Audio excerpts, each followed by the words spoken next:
They may be about art, but as metaphors, they do not function as art. They cannot, because they're not on the same language level. So Peter Cook has no right to expect the fourth architecture to be manifest as architecture. It may comment on architecture, but whether it is architecture is highly problematic. And P. Eisenman has no reason to expect that conceptual architecture can logically be built.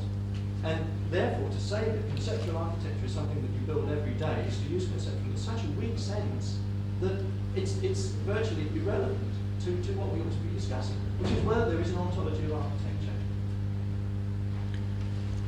I'd just like to thank you.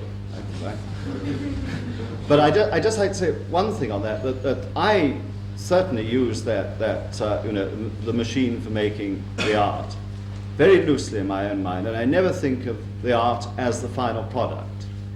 And I have said earlier today that I think there's an architectural pattern in telling someone no. So in so much as your last part, I agree with you that a piece, under your definition, an actual sort of object, it's a sort of new twist to the word to call it conceptual architecture. But I don't,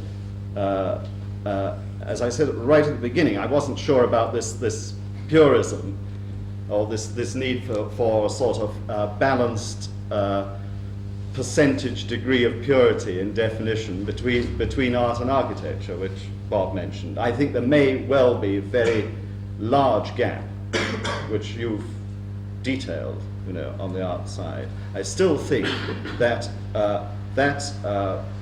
that phrase, in fact, is to me, all I can say is to me very useful, and it doesn't refer to the end object. Well, I think our speaker, we must be grateful to him. Yes, so yes. many points, and I think some of those points are ones we've missed. In fact, he Well, said lots so of many them. things so compactly that I hope we can have a chance later to spread out some of those ideas and separate them with the conference. I think we must give, since one of your objects of attack is Peter Eisenman, we must give him a chance to speak at this moment in response I to didn't feel attacked at all. I just had a slight bump in my head earlier. I ran into conceptual hammer, I think. And it's the most clear questioning, I think, of the term that I've heard, but I don't mean to override it. I wanted to direct a question to Cedric, because I would like to pin him down to answering one question, if he would. Anyone can ask questions. Yes. Well, No one has to answer. I just perhaps you won't, perhaps it's a meaningless question to you, but I want to ask you what you think of the idea of architecture, or an architecture which is only a critique of architecture. That is, it has no use, it is not a critique of society, or iconic, or useful in the traditional sense, but merely a self-referential system referring to the nature of architecture itself. Do you have any reaction to that as an idea? When you say self-referential, do you mean to the architect? No, not to the architect, to architecture. That a work of architecture, let's say, see, I believe that your architecture, in fact, is a critique of architecture. It is a self-referential system, basically, and I'm referring to your Think About project, which I know the best. I would like you to comment on it as an idea. Is it an idea that informs your work? Is it an idea that you're sympathetic with? That is, architecture as a critique of architecture. It isn't an idea that I'm immediately sympathetic with. I understand it, but it isn't. But I would like perhaps to bring it into the discussion later when I've thought further. But the immediate response is no, I'm not sympathetic with it. Peter, it's a small historian's point. I'll do my small historian bit.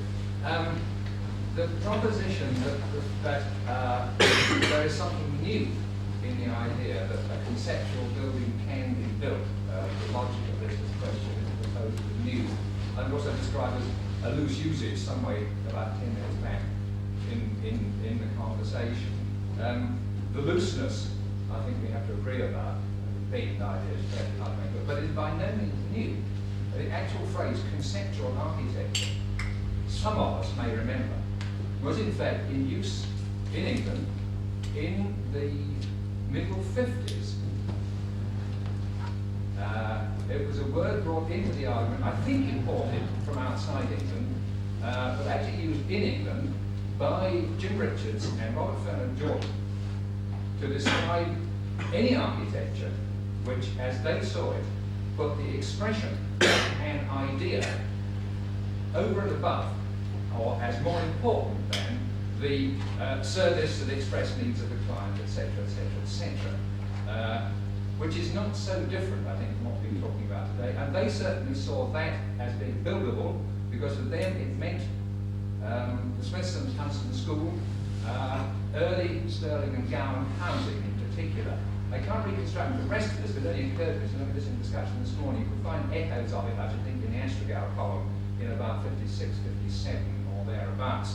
I don't think what's being said at the moment is at all new, except that in the best Charlie Jenksian sense, the value, the polarities of the words in the caption under the picture have been reversed.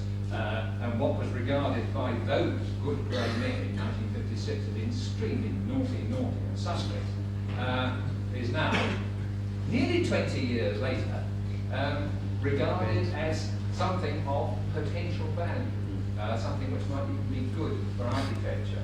But the idea of conceptual architecture as buildable is not in any way a new thing. I mean, even the actual phrase conceptual architecture was used in that sense, though, as I say, with exactly the opposite set of value judgments lying on. Well, there's no difficulty in a general Simmelian idea, you know, that the spirit can be invested in the material, and that can be more or less successful. This is an infinite continuum, with some buildings being conceptual, but some buildings being more conceptual than others. There's no difficulty about that, but I think we do need a little bit more help from our friend here, who did say very clearly that this issue about being able to build it or not is irrelevant. Could you explain exactly what is the kind of investigation in which it doesn't matter if it gets embodied in that sense or not? Well, an embodiment in these terms must presumably be symbolic. I'm an art historian and have very little to do with architecture, and wouldn't claim to know a lot about it. But if things are expected to follow the course of art, then this particular period of conception being immanent and signified in art objects is paralleled in architecture.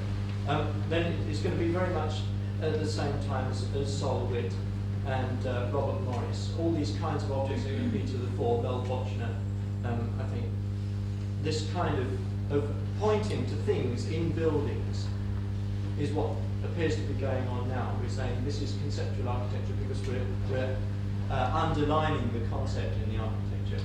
But beyond that, there's obviously a phase where one goes through the Jonesian aspect of referring to self-architect or self-artist to a phase where one's referring to art which is fraught with difficulty because of its dubious art status, and therefore presumably its dubious architectural status. That's problematic, I don't understand that. And then beyond this, there's a realm where one has left aside the problem of art status and then gone on to investigate problems which ramify from that original question. Is this a work of art? A piece of paper saying, is this a work of art?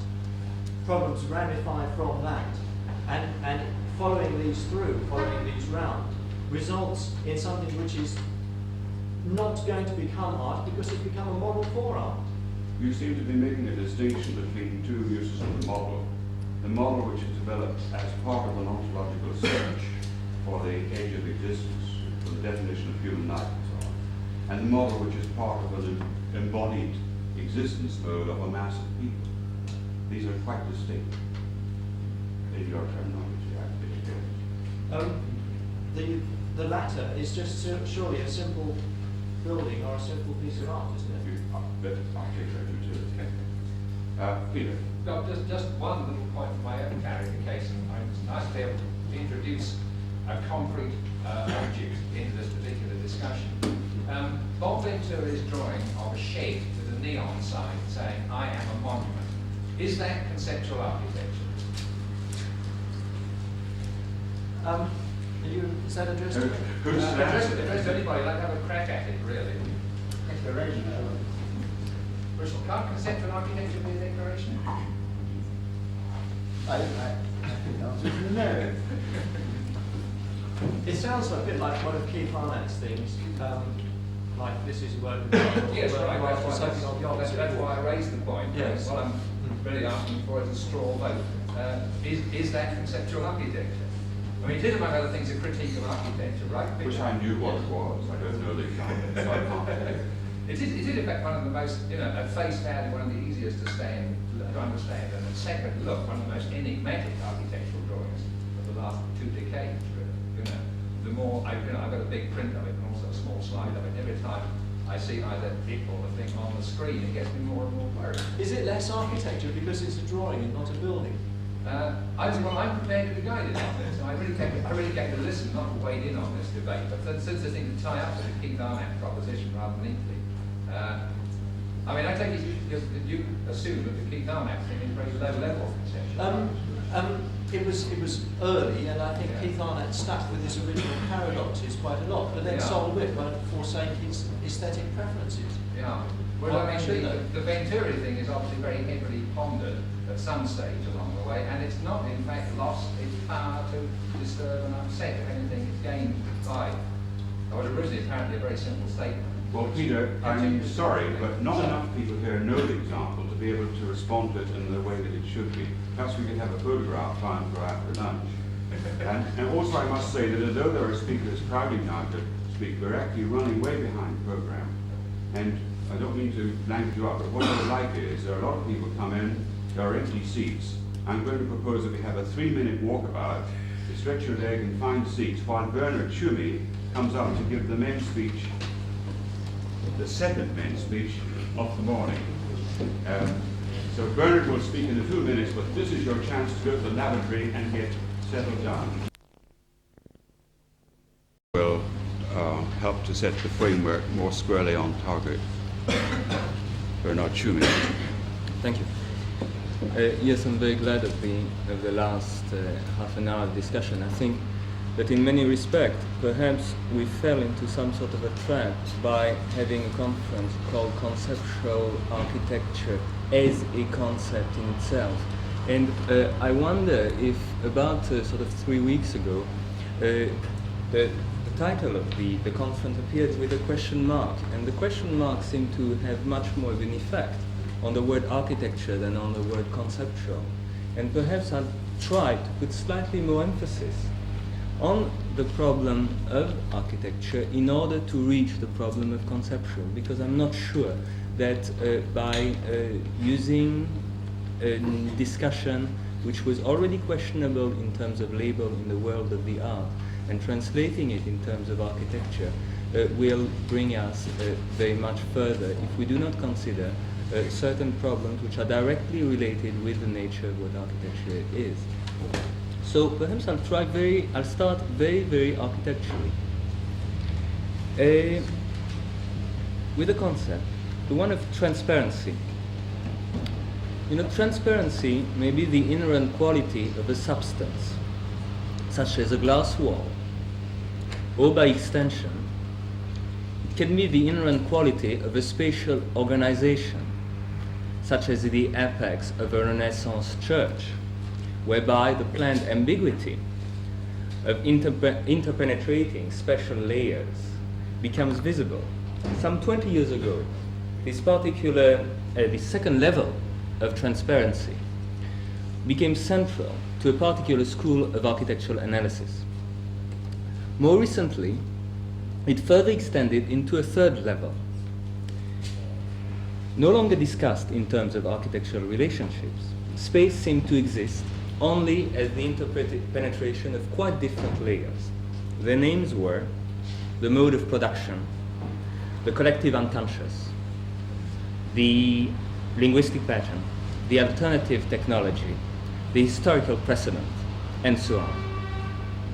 These were the new layers that were intersecting, infiltrating, and superimposing upon the idea of architecture. In the best instance, space became the mere product of the socio-economic structure. Architecture, the phallic projection of society on the ground, and the city, the means of reproduction of the mode of production. Now, these three last notions are the direct product of a particular political analysis of what space, of what cities, of what architecture is about. I happen to believe in it and still consider it as a fundamental starting point. However, space itself seemed to be rammed by so many discourses that it ceased to offer any resistance. It became so transparent that many wondered where it was. Architectural metaphors were used everywhere except in architecture. So while some paradoxically were structuring their discourse in the cellar of their ideological temples, those who were concerned with space had constantly to borrow the analysis of others. I'll give you an example. You're all familiar with the structuralist discourse. Now, the structuralist discourse is suspiciously close to the method which had been developed by Viollet-le-Duc in order to discuss the problem of composition and of building.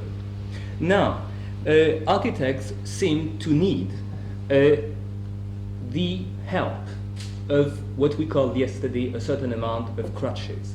Now, however necessary and beneficial such analyses were, and still are, the reduction of space as a mere reflection of other modes of thought was overlooking one fact, that space was. With all its representation, symbols, and experience, space remains irreducible, i.e. space is, simply, in a sense that perhaps has not been defined, and its rediscovered presence perhaps suggests no more than the refusal of any separation between politics and the pebbled beach, between critical analysis and secret desires, between words and figuration, and perhaps this is a political statement. But if the analysis of others, these obscuring clouds that were covering some lost paradise of space, if these analyses were accurate, then no other space but a predictable product of a given society, of a given mode of production, could ever be built. That couldn't be architecture, couldn't it? These spaces would be simply a faithful translation of the given state of society, of the socio-economic structure. So, if there were to be any new spaces, what would they be? How could they be?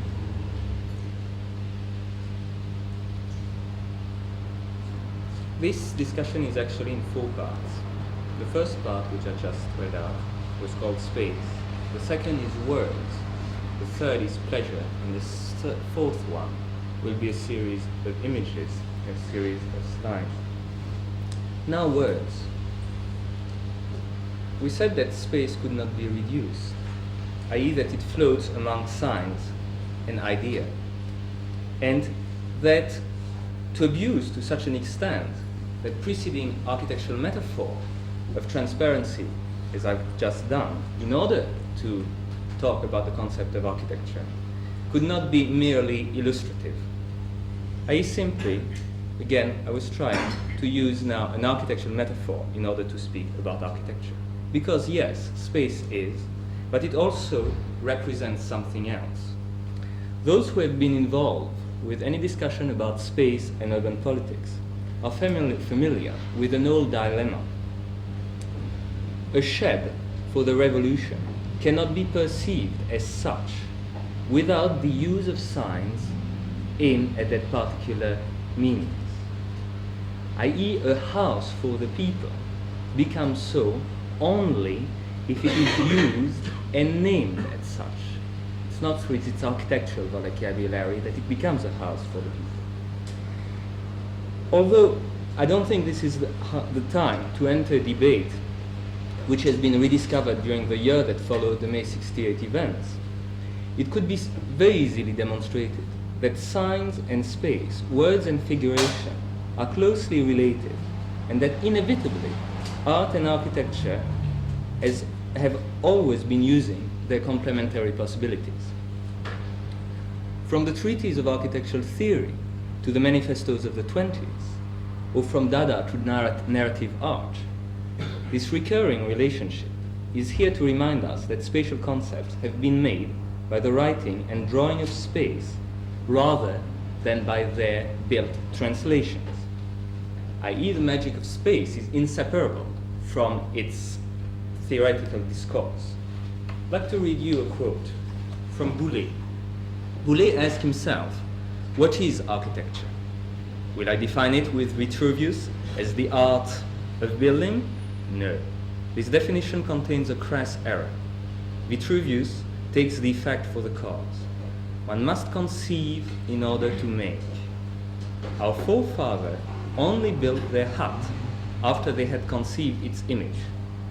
This production of the mind, this creation, are what constitutes architecture, that which we can now define as the art to produce any building and bring it to perfection.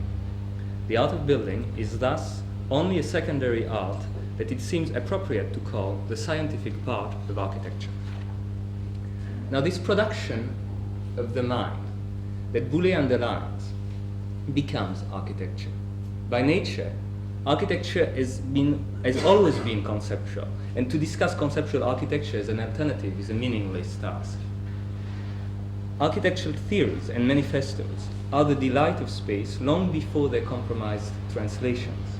Buildings that make the history of architecture are so few that it is in the books that space finds its archetypes.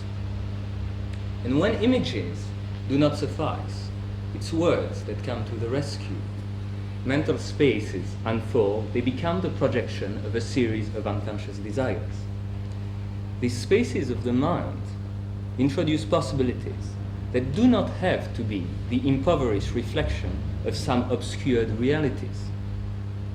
Long repressed by a certain type of 20th century rationalism, the pleasure of space can now say its name. If the built reality, the buildings that you see around you, the building that you build, are no more than the projection of a reactionary society, then words and images are mean to superimpose your dreams. Attitudes play with language, and theories play with attitude. The distinction between the talk about space and the creation of space vanishes, as well as any primacy of either the visual or the verbal. Dilemmas, like buildings or non-buildings, mental space or physical space, disappear. And ultimately, the words of architecture, the images of architecture, become architecture. Now, going to the third part, which I call pleasure. Does the architect, now that he understands this social mechanism, does he have a guilty conscience? No. He only discovered the powerlessness of his craft. Not that he has been unable to communicate. No, he's just been isolated by the world, as he was pestiferous. So very well, he will intensify the quarantine. He will sink to depths where no one will be able to reach him and understand him. Among the problem of economic recessions, he will enjoy a ghastly tranquility. The architect finds himself in a situation similar to Genèse, the writer Genèse, writing in the solitude of a prison cell. Remember, when he's bored in a prison cell, boredom makes for amorousness. So Genèse masturbates. This is an act of defiance. Genèse writes, the words that compose Our Lady of the Flowers are those that a prisoner said to himself while panting with excitement.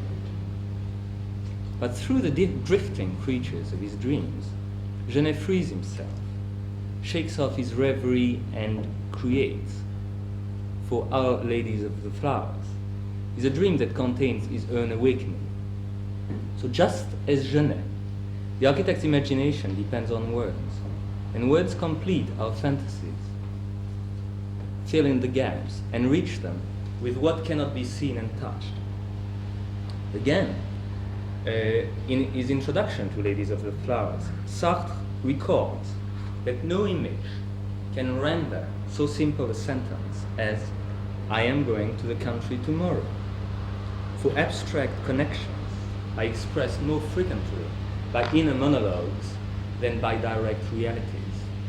So abstract ideas can be erotic, for buildings only reflect their own particularities and the one of the society they stand in. The words of architecture contain within themselves the substantial reality of architecture.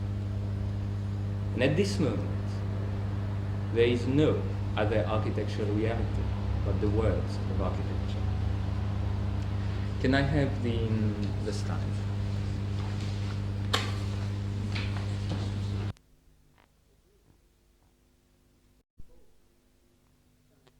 Through visual means and through writing. Now, for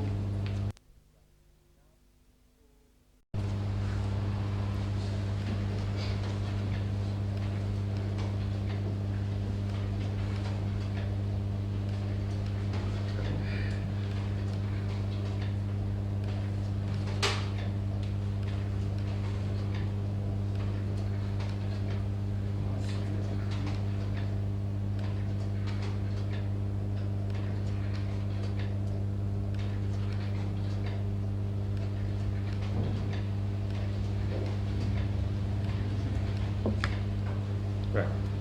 So, seen it over the period of the 3 years after 1969 when he was attending the state school. Yes. And I was attending University College School, 2 doors away from each other. So I feel that although I can't introduce it to you, I already know him. Perhaps I'm sympathetic because he's one of those people, one of those artists who had also theorized about the role of art. And I've always refused that the only kind of artist who's any good is the one who says nothing, acts grumpy, and leads you to interpret this thing all on your own. So from those points of view, I welcome John Stezaker, who I think will take us up to the point after Duchamp, which you cannot understand. Thank you. Announcements. I have a few announcements to make, but I'll do it later. Sorry. Well, my principal subject matter is, like everyone else's, conceptual architecture. Although I know very little of the etymology of that particular term. I don't know how it's been used. Sorry, you can't hear at the back. I'll try and speak up. I think it's about, this is about my optimum pitch, I'm afraid. Conceptual architecture I'm going to compare to conceptual art, as one would expect one to, in as much as conceptual art is a concept that's been used over the last few years quite frequently. I would, in one sense, agree with Richard Hamilton when he said that all art appears to be conceptual in certain senses. But for that reason, I wouldn't also suggest that conceptual art as a term is meaningless, because I wouldn't really be looking for necessary and sufficient conditions of its use, in other words, the things that it includes, but rather look for define the meaning of the thing, of the term conceptual art, simply in terms of its use. From this point of view, what I want to do is I want to start by developing a sort of a 5-point or 6-point summary of the various uses of the term conceptual art as a concept, so that one might be able to anticipate what conceptual architecture means in accordance with roughly the same uses. These uses aren't particularly sophisticated. They are ones which simply have surrounded the discussion of art, a particular kind of art, in the last few years. They sometimes seem a little hackneyed, perhaps.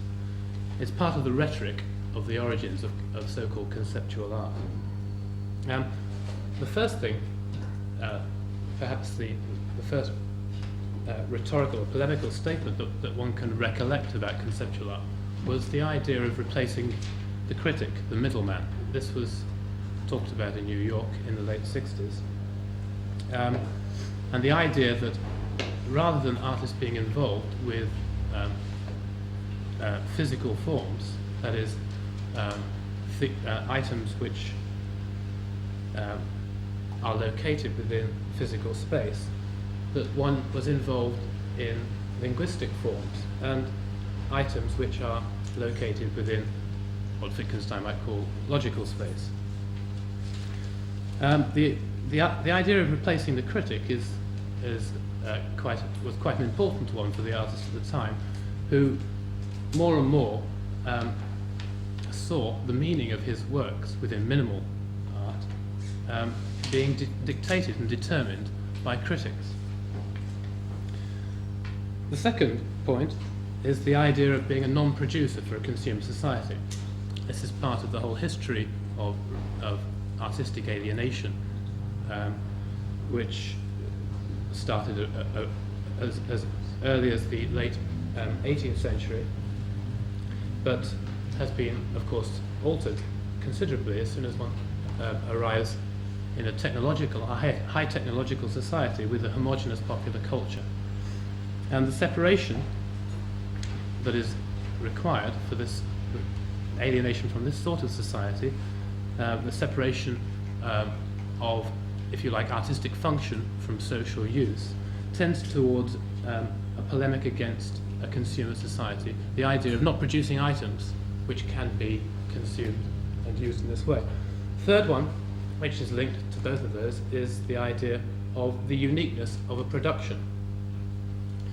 One might say that conceptual artists were almost attempting a fulfillment of Malraux's prophecy of the museum without walls, the museum that exists simply textually.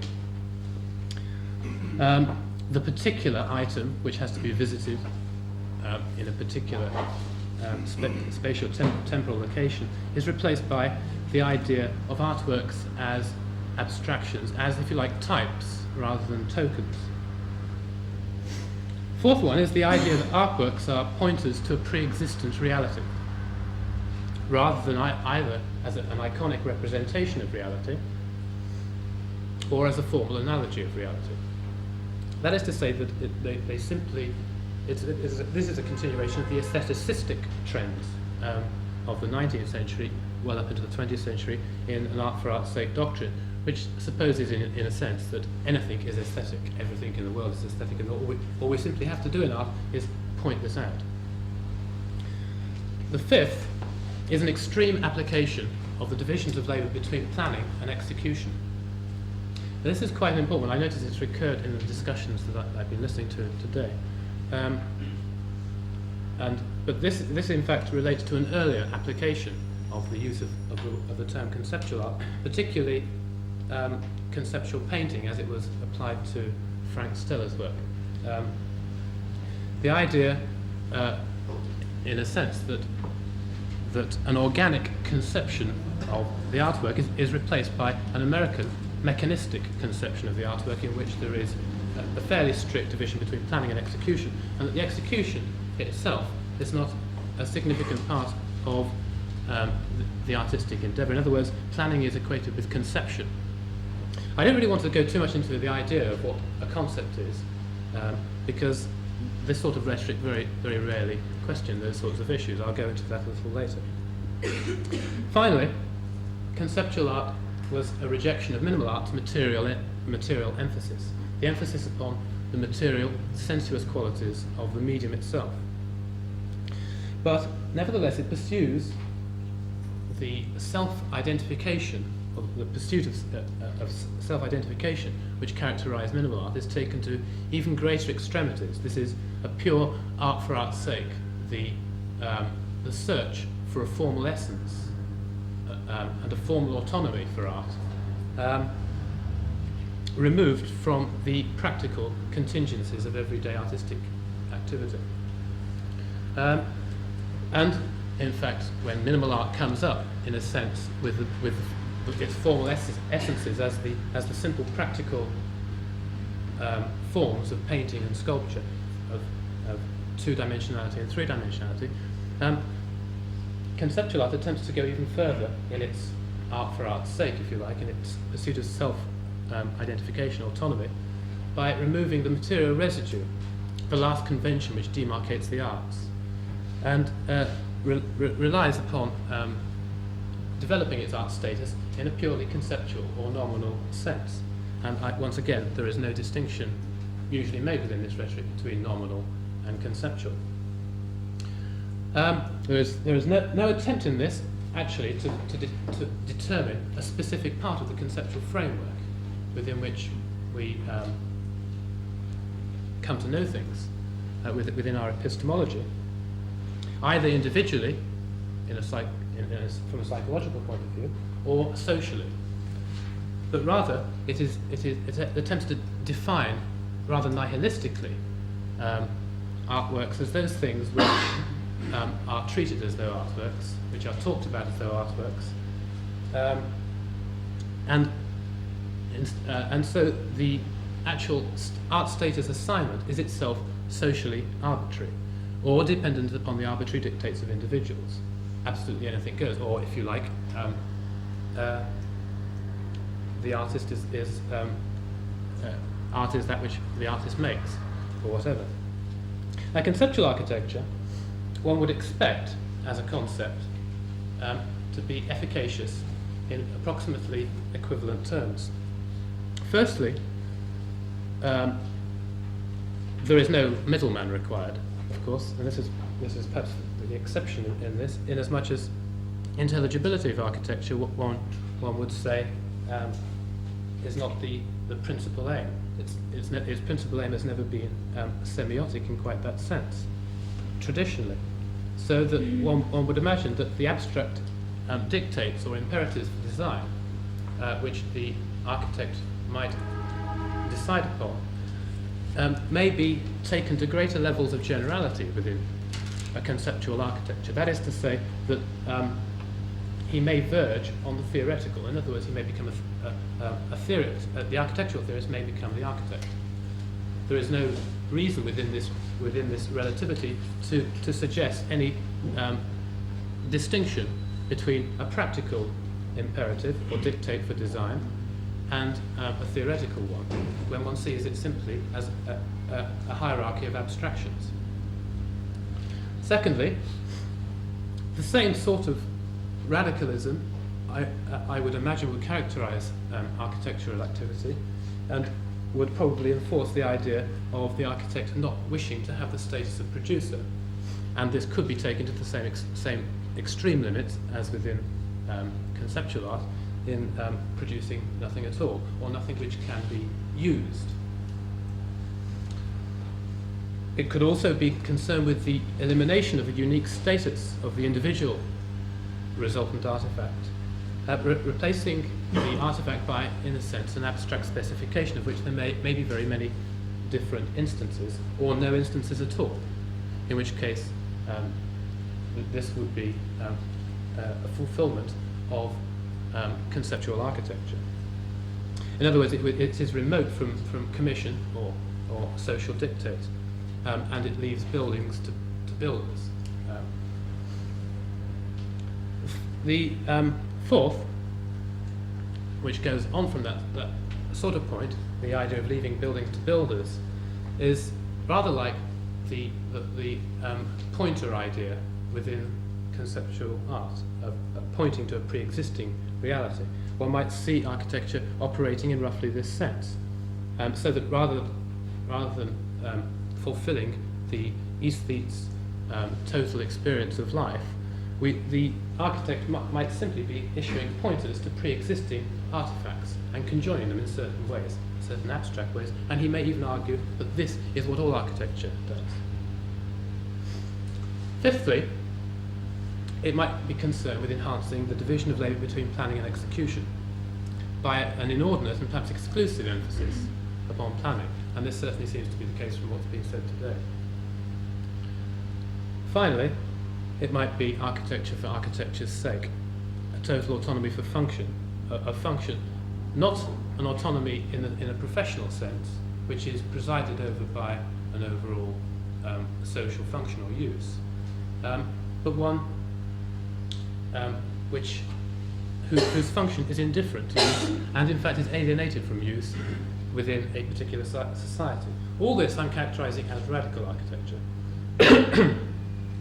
And it's significant that the one article which I've read, which seems to concern this sort of architecture, Germano Schellant's article, which I think is called Radical Architecture, involves almost every one of these different ideas. The idea of silence, inaction, the idea that architecture is anything and everything, the plea for autonomy, the notion of social radicality, the non-producer, and the architectural theory as architecture.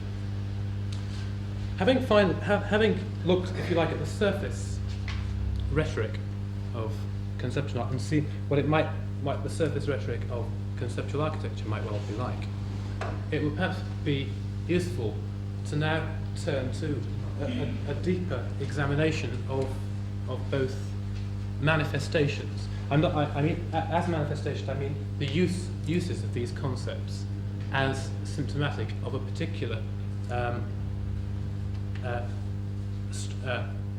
view of the world, a particular ideology. And the way I've chosen to do this is by looking at three concepts: the concepts of meaning, function, and use in art and architecture. It's a very ambitious idea, but I shall attempt to demonstrate that within traditional thinking about meaning, function, and use, their interrelations and their relations with culture and society, we are propelled by a form of social radicality into what I think is both the demise of art and, with very little knowledge of architecture, what might seem like a comparable demise within architecture. I'm sorry to have to introduce such a negative note into the proceedings, but it might possibly be valuable, if only polemically. To start with, I want to, in fact, define make my own definitions of function, meaning, and use before I look at the different conceptions which have been entertained within traditional aesthetic thinking. The conceptions of the conception of culture, as I see it, as I intend to use it, is as the realm of meanings, so that I would define meaning in a purely cultural sense, and I would distinguish use from meaning in precisely the way that I would distinguish society from culture. So that in a sense, one might say that the culture provides the meaning for the kinds of use that go on within society. But in saying that culture is the realm of meanings, there is an obvious interdependence of both the realm of meaning and the realm of use, culture and society. They are interdependent, and so when I refer to meanings and culture, I say that culture is the realm of meanings of social use, and that society is the realm of use of cultural meanings. Function, as defined within this, is an ascription of cultural meanings to social realities, that is, to the realm of use.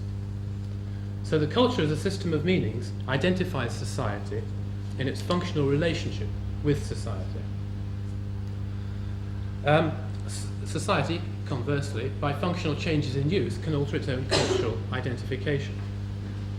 The total function, up to now I've referred to individual functions, the total function by which society is identified culturally, ideology, is the relationship between culture and society. It's itself expressed in and identified by the realm of meanings we call culture. We can make a distinction between individual and collective functions, but it is bound to be relative. We can refer to the individual functions of artworks or architectural artifacts, we can refer to the total collective function of a particular social group or society, and call that ideology. But in fact, this is bound to be a relative distinction. So the main distinctions are meaning, use, and function. The what, how, and why of our epistemology. That seems perhaps a little dense, and also it could be completely meaningless. So to develop to develop some meaning into what I've just said, I'm now going to oppose it to the traditional view of culture, of meaning, function, and use, as it's entertained within traditional thinking concerning art and perhaps design too. Traditionally, use, meaning, and function are defined within not the dualism of society and culture, but within the dualism of nature and culture, or nature and society. And in fact, society and culture are barely distinguished within this scheme. This is what I'm going to call naturalism. Now, I realise that radical developments within both art and architecture have been vehemently opposed to naturalism, but have incorporated in the deep structure of their own pursuits of freedom from naturalism precisely the same conceptions of meaning, function, and use within the same dualism of nature and culture. All they have done, what my case is going to be, all they have done is inverted the ordering of efficacy, if you like, or the relationship of determination between culture and nature. Let's look at something specific, like the meaning of an artwork. This, one would say, is naturalistically defined as a relationship between nature and culture. This would apply to Panofsky, to Gombrich, and even to Levi Strauss, but in different ways. And the function of art, similarly, will be defined in terms of the same opposition, the opposition between nature and culture, or the distinction between nature and culture. Meaning as subject matter, in other words, the natural content of iconic form, which would be Panofsky's interpretation of meaning, means that artworks are taken to resemble nature.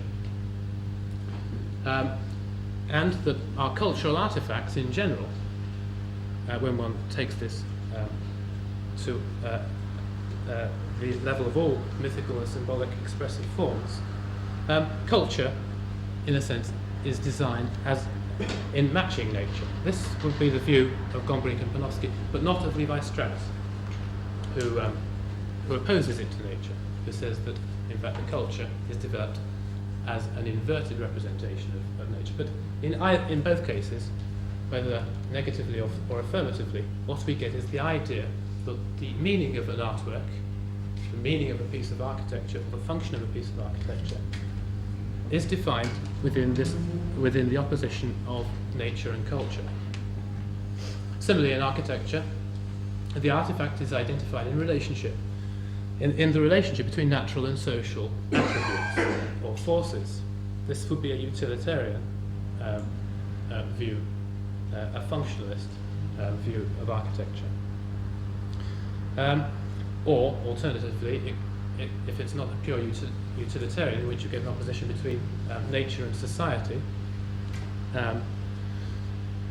one might be able to explain within this view architectural styles in terms of the opposition, as before, between nature and culture. And most usually, one would incorporate both into a naturalistic view of architecture. So, in art, function is identified as the positive or negative representation of nature within culture. In architecture, function is identified socially in the physical opposition to natural forces from nature, materially or schematically. And in philosophy, just to very quickly generalize on the other area of symbolic forms, expressive forms, language can be treated within what is called the picture theory made famous by Wittgenstein's Tractatus, is seen as mirroring reality. In other words, mirroring in the form of language the structure of reality, nature. So, in all senses, the idea is that culture is built up on a resemblance, or at least in relationship, even if it's an opposite relationship, to nature. So this is naturalism, and it enforces the idea of representational art, a utilitarian architecture, and a language which is principally functions in signification. All these things have been in dispute, and the dispute we call modernism, or I shall call modernism. This modernism within history of design, the history of art, and in the history of philosophy. However, modernism does not dispense with that distinction, the opposition of nature and culture. All that it does is it replaces a different emphasis upon society or culture, as over and above nature. Well, radical art and architecture, I don't really want to go into why there is such a thing as radicalism at the moment, although we could talk about that perhaps later. From the earliest days of radicalism, from Saint-Simon and before, has attempted a divorce of function, its own function, from its use. It's attempted a divorce in terms of the particular products, the artworks and the architectural artifacts, a separation of meaning from function. So there's an overall separation of function from use and meaning from function. And the overall inclination of this pursuit is an avoidance of social determination in the name of artistic liberty or freedom of expression or whatever. What is attempted in radical art of this sort is an escape from the condemnation, as it sees it, to ideology. Architecture attempts a functional autonomy from use, in other words, from building, where both uses are talked about in terms of the nature, society, or culture opposition. Modernism seems to hinge upon the idea, however, in other words, the plea for liberty within this scheme seems to hinge upon the idea that the symbolic forms of expression and intuition inform upon their content, that is, nature. Things are constituted by their conceptual scheme. In other words, rather than nature being the determining influence upon culture, culture is the determining influence upon nature. We can no longer talk, as Kant says, about things in themselves. Things are constituted by our own conceptual scheme. Cultural artifacts are not naturally determined, but vice versa. And also, one should add that the collective framework of culture resists individual alteration. This is a companion, or one might call it even a contingent viewpoint, but I don't want to go into that relationship.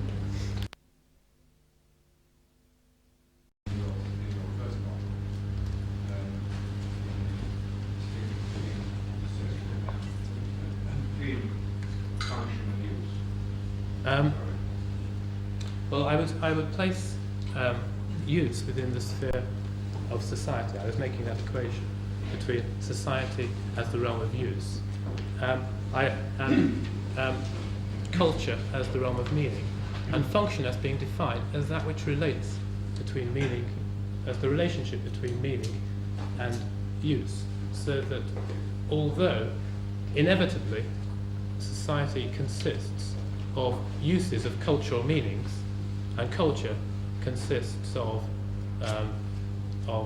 the meanings of social uses, the interrelationships are dynamically changing. This was my idea of a changing relationship, which is functionally related, so that one can say that in an individual product, one develops those stratifications within, say, an architectural building or within an artwork. one can talk about the overall function of the work, but only in terms of the total function of that society, in other words, the ideology.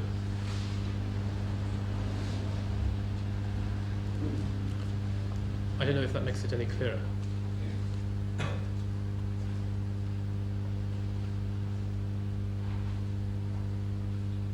What it seems to me to indicate is that these categories which you gave us, these classifications which explain layers of action, and where you can, as it were, put the arrow flowing different ways in order to define actual entities that we encounter in society.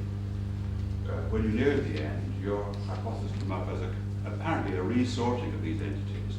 And what I wasn't clear about was, is this some game that you could actually play on the blackboard, having written them all up, where you say, you don't come in here, you come in here? Or is it rather that you're taking the hint from a manual account and saying, all these things are what happen, this means that we're trapped in an endless duality, an endless dialectic. What we can do, however, is to see that we are trapped. As soon as we see that we are trapped, we can start dealing with the processes which trap us as if they were things. And thereby we can create a new universe which must not conform to those classifications. Yeah, well, that's roughly what I'm saying, but I would put it slightly differently. I would say that in fact, the concept of transcendental as it exists within Kant, I wasn't actually using Kant as a model, perhaps I overemphasized Kant, because I'm certainly not doing justice to his ideas. But the concept of transcendental is developed within the opposition of nature and society. Now, I would say that the transcendental exists in culture. That it is in other words, it's within the opposition of culture and society that the transcendental exists. And so the transcendental ceases to be problematic. We're not condemned to ideology. We're not condemned to functionality, usage, and meaning. Rather, they are simply our means of, if you like, liberation or of going beyond. Would this even explain a mechanism whereby culture can change? Culture then becomes not an inaccessible thing, but a dynamic thing in which we are creating the entities. Yes, we're creating the facts. The facts, in other words, cultural directives become cultural artifacts, facts. The cultural facts then generate new directives and so on. And the classical view of this, put forward, I think, not specifically as I understand it by Ernst Cassirer, but by Susan Langer, is that these idées fixes, which in a sense define the culture, are also, however, tacit or invisible. She said the minute you can say what they are, they're not the ones that are operating. And this seems to postulate a kind of steady state universe of a Fred Hoylean kind, in which the culture is constantly reforming enigmatically from influences outside, as if God were saying, let's put in a little bit of acid now, let's put in a little bit of the other thing. No, I don't see why Whereas surely one must argue that the culture has been being changed all the time through actions within it. Yes. Well, that has already been happening. Yeah, But we recognize it. I mean, that's where I would diverge from Cassirer. I would agree with him. I think that the importance of Cassirer's work in developing the Kantian project into a study of culture was, in fact, to illustrate the absurdity of talking about a pre-cognitive awareness, the idea of a reality which goes beyond our own symbolic forms.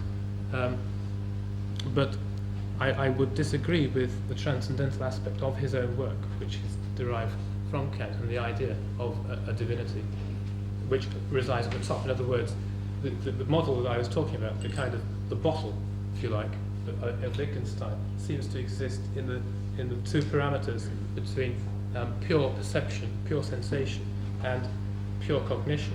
And one could equate these with, if you like, bestiality. Straightforward experience, unadulterated by knowledge, and on the other hand, divinity. And Cassirer and Kant are orientated towards the divine, in other words, where human beings become divinities. And I would see this as a hang-up, at least in Cassirer's analysis.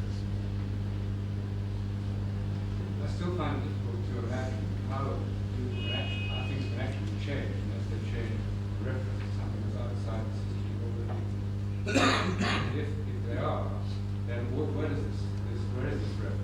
I find it very difficult to conceive of too. I think that this is a project, you see, that has to be embarked upon by artists.